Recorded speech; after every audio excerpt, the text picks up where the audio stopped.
Hey Dixie, Coach Gus Ulrich here at Pine Wild Golf Academy. Enjoyed working with all of you this weekend.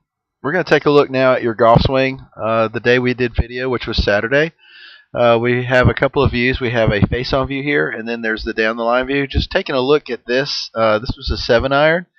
Your setup looks pretty good. Ball position looks fine. Width of stance looks good. I've drawn a few lines and diagrams here just to kind of give us some parameters of what we're working on. So here comes the start of your swing.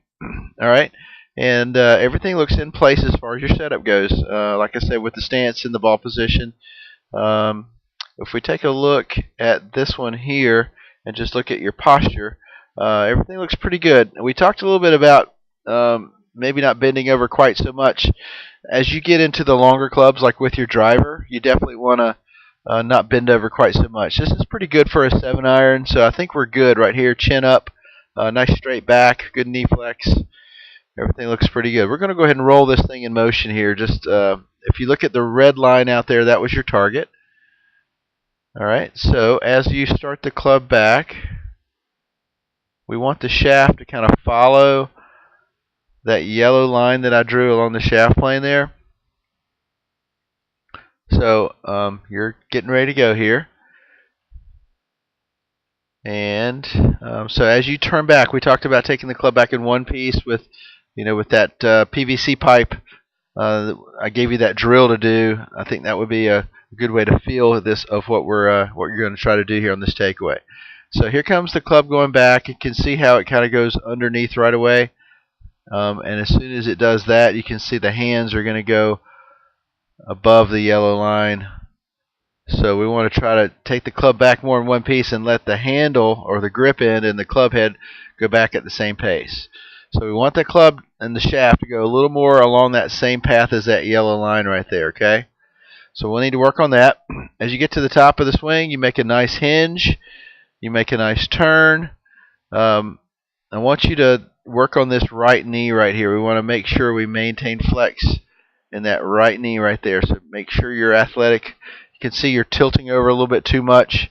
So bend the knee and work on that spine angle just a little bit so it's not tilted over quite so much at the top. All right, so here comes your downswing. And this is where you get in a little bit of trouble here, Dixie. You can see your club coming from behind you a little too much, and therefore you're swinging a little bit too much out to right field. And there goes the ball out there to right field. So we want to try to swing a little more to the left on this through swing and get that ball to go more at the target. Okay, and then we worked on the finish position, just getting the hands a little higher on your finish. Okay, and then getting the right knee over to the left knee. Okay, so let's take a look at your face-on view, and you'll see what I'm talking about when I mentioned the right knee catching up to the left knee. Okay, here comes your takeaway. So ideally, we want the grip end and the club head, the first, say 6 to 8 inches of your backswing. Swing the grip along back with that club head, not just the club head going back. Okay, that'll encourage you to start the swing with the core muscles. All right, here comes your turn to the top, and what I like about this is the left arm is beautifully straight, head's in the box, hips are in the barrel, but the right knee is locked, so we got to keep the flex of that right knee. All right, here comes your transition into your downswing. And overall, pretty good, but we know that club's coming from underneath or behind you too much, so we want to make sure we unwind to the left a little bit more here.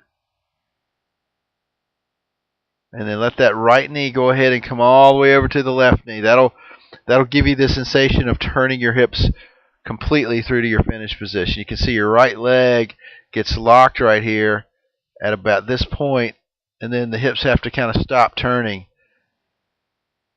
So we want to make sure we unwind the hips to the left. That'll help you swing back around to the left. Okay? Very good. Nice job. Work on this stuff little by little, and be patient, and good luck.